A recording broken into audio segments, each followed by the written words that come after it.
cap 2015, puisque nous avons notre chronologie des élections au bled, et nous tombons sur une période assez intéressante où nous venons d'assister à l'élection de Muhammadu Buhari au Nigeria, qui amène pour la première fois dans ce pays une alternance pacifique, d'où les questions qui viennent à l'esprit, c'est on se rend compte que l'alternance est possible au bled, les Nigériens l'ont prouvé. Pourquoi ce n'est pas plus généralisé? Et la deuxième question, qu'en est-il des francophones? Quand on fait une élection, on a besoin d'observateurs, pas les gars de l'Union européenne, pas les gars de l'Union africaine. On a besoin de voir des opposants venus d'autres pays, venus voir comment ça se passe chez les autres. On fait pas ça. Pourquoi? On revient au sujet précédent, on se définit combien de temps à l'inverse de nos voisins. Donc tout ce que nos voisins font, c'est mal, nous on est les meilleurs. Eh ben, avec ce genre de comportement, on ne changera pas et d'ici 50 ans, on continuera à faire le même. Mais le Nigeria a réussi. Comment le Nigeria a-t-il réussi? Non, le Nigeria a réussi parce que c'est au kilo. Le Nigeria a épuisé toutes les autres options. Voilà. Le Nigeria a fait le tour de la question. Il se retrouve au début. Et ben maintenant, il faut voter et il faut changer le gars quand on a voté et prendre le gars qui a été élu. C'est tout. N'oublions pas que le nouveau président avait déjà essayé par 2 coups d'État avant, il n'avait pas réussi. Sérieux? Qu'en est-il de nos amis francophones? Parce que, bon, j'ai parlé des Togolais qui sont plutôt calmes pour l'instant. On n'a pas encore les résultats. On n'a pas encore les résultats, mais pour l'instant, ils sont calmes. Mais je regarde mon fil d'information et je vois arriver en masse des images de manifestations sanglantes à Bujumbura parce que le président vient de déclarer sa candidature, pour un troisième mandat. Ah, donc ils sont pas prêts ces gens-là non plus. Est-ce qu'il y a un problème culturellement pour... Non, on n'a pas encore épuisé tous les trucs. On a encore des idées, les francophones. On a encore des idées pour faire n'importe quoi. On peut le faire.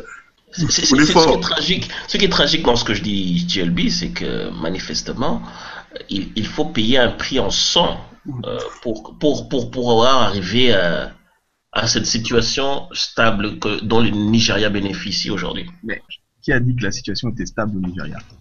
Je pense avoir entendu dire qu'il y avait des gars qui se faisaient appeler Boko Haram dans le nord-est, nord-ouest, je ne sais plus, nord-est. Hein? C'est vrai. Rien n'est stable.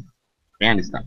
2, je pense qu'au Burundi, les gens, ils ont toujours, excusez-moi de dire ça, à force de vouloir faire passer au forceps des concepts occidentaux importés clés en main, on oublie la réalité du terrain. Quand on dit, oui, on va être élu 2 fois avec 2 mandats maximum et après on va plus se représenter, alors qu'on sait pertinemment bien qu'à la 8e année, on va changer la constitution pour se représenter, c'est un petit peu le foutage de gueule. Il est clair qu'il y a que le mouvement Boko Haram existe et que c'est un problème, pas seulement au Nigeria, mais dans toute cette partie du continent. Ce que je voulais dire, c'était que l'existence d'un problème comme celui-là, aussi grave qu'il est-il, je ne néglige pas la gravité de ce problème-là, ne peut pas justifier le fait d'annuler ou de ne pas promouvoir l'exercice démocratique que sont les élections présidentielles ou autres. C'est ça que je voulais dire par là. Et mêmement, en Afrique, ce n'est pas parce qu'il y a la guerre à l'est du Congo que le Congo ne doit pas aller aux urnes. Ou du moins essayer. L'un des problèmes de base, c'est que à trop vouloir copier-coller les situations d'un pays à un autre, d'un contexte à un autre, on fait déjà des erreurs à ce niveau-là. On est d'accord. Je suis d'accord de dire on ne copie pas, mais il faut qu'on me présente un modèle alors. Or, ici, à défaut de me présenter un modèle...